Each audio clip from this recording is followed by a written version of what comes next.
your ass dropping naughty shit. Yeah, I promise this, I got promises. You ain't stopping this, cross my shit. You'll be knocked unconscious, bitch. That's the consequence. I got this. Will not quit. And I'm on this. Like a launch quick. And I'm on this. Just a matter of time before I'm over the line. Moving on the ground. Just with my mind.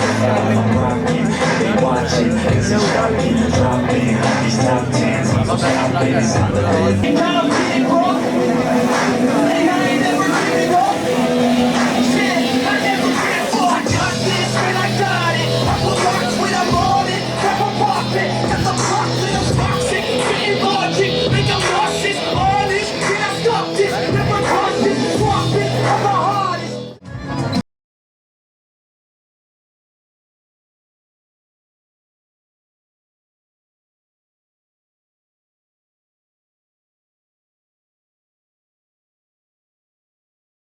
Flyweight. Osam is in the dark blue, and Muhammad Asif is in the light blue.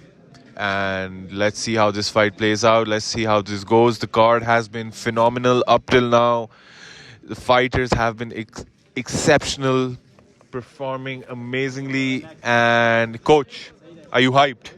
I am hyped because Osam is a student of one of my students, Zaman Khan, and Zaman has been putting in a lot of work. Good shot by the Quetta guy. Yes. That was unexpected. Muhammad Asif goes for the takedown. Osam gets back up, knees to the body. It was a bit low there, but let's see if Osam can capitalize on this. Good trip by Asif, but good reversal by Osam. Hassan's hands are on the mat. In this case, your hands on the mat is not a good idea. So you want to have your hands on the person underneath you. So Osam needs to bring his hands. There you go. He's going to push his face down. Make sure he can push against the grip of Asif. Break that grip free. Have his hands on him, and then start pounding. Because these small shots, they're not going to do anything. Yep. There's a lot of adrenaline rush going on through these guys at the moment, and these small shots are not going to do anything to even a small kitten. They're there to annoy the other person or to sort of get on the judges' scorecard. Yeah, but that's not even going to get you scored. True. This positional dominance is of much more importance that we're witnessing right now.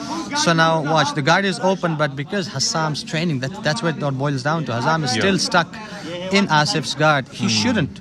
Yes. Asif needs to keep Osam in his guard. Now that Asif has opened his legs, Osam should get the hell out of there and pass the guard. But yet he still chooses to sit there. That was a good direct transition. And if he can maintain this position... And Asif gets back up. Wow. Asif, man, Yep. this kid has impressed me with his understanding of MMA, because he was the first one to take the shot. He did good escapes. There was good body lock. Lands Underhooks, knee to the body. Osam pummels in, gets his underhook back, and goes for the headlock. Again, ends up in guard. So that's, I believe, 2 for 2 for Osam in terms of takedown.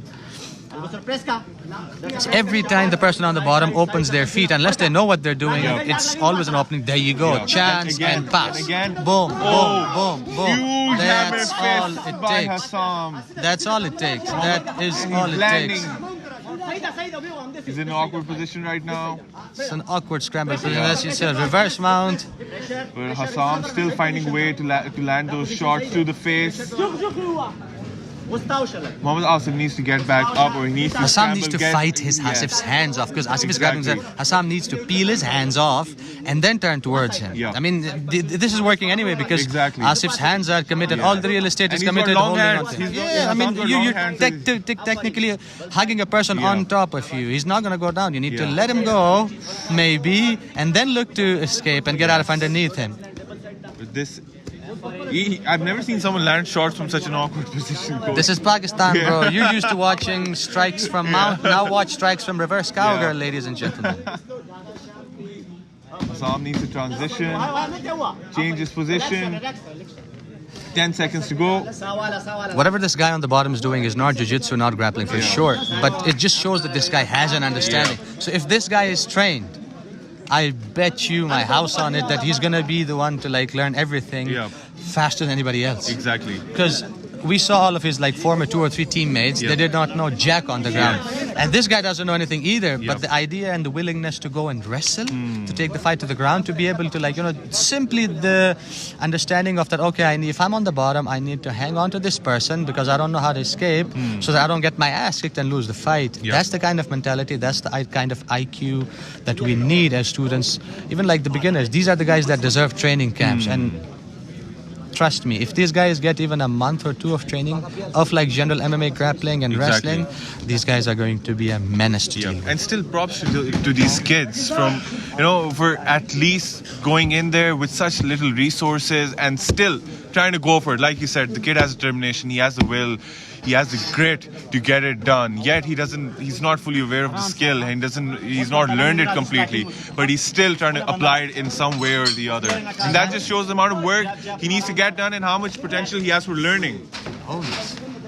Good clinch up by Asif. It was a good attempt, blatant attempt. Good knee to the body by Osam.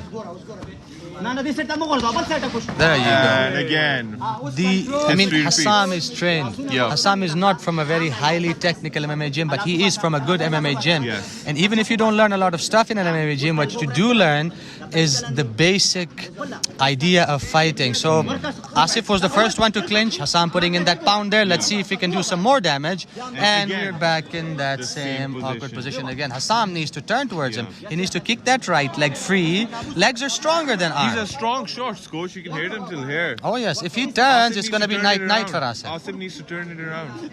Osam needs to turn it around. Osam needs to turn. Osam is sitting there. He's scared. Even if it ends up in a scramble, it doesn't matter. Because he just needs to turn, get his hands out, and he needs to turn. Asif's trying to figure his way out of this awkward position. Referee warns no groin shots. And again, reverse hammer fist. I think this is a new move, right? Fist. It is a reverse hammer fist. The guy in the bottom is just making it more difficult for himself. I mean, a bit for the guy on the top as well. Why is Osam controlling his feet? Because Osam doesn't know that he needs to turn around. There's many ways this can play out now, but because these guys there's fear that I'm going to lose position, and it doesn't matter how awkward this is. This is the guy still on top. It's a good position. Notice how he's throwing, and those shots behind the ear are landing. The referee is warning Muhammad Asif, you have to reply with these shots, non-stop shots, and it is all over. Osam Khan from T.Zaman gets the win. Muhammad Asif is pissed at the referee. Why you stopped the fight? He wasn't answering the shots. The decision has been taken by the referee, and Osam Khan is the winner. By technical knockout. Good performance by both individuals. They have a lot of room for growth, like you said, coach. And hopefully the next time you see them perform, they're going to overcome these obstacles. They're going to work on their flaws and get it done the next time. Oh yes, I mean, this is the difference between a traditional martial arts academy versus an MMA academy. Exactly. I mean, no matter how good a traditional martial arts academy is, when it comes to freestyle fighting, they're going to get their asses handed to them by an average MMA gym. They can be all salty about it, but it doesn't matter. I mean, the guy had his nuts in your mouth the entire fight. What are you complaining about? The winner of this bout by TKO in the second round is Osam Khan from T.Zaman, Texas.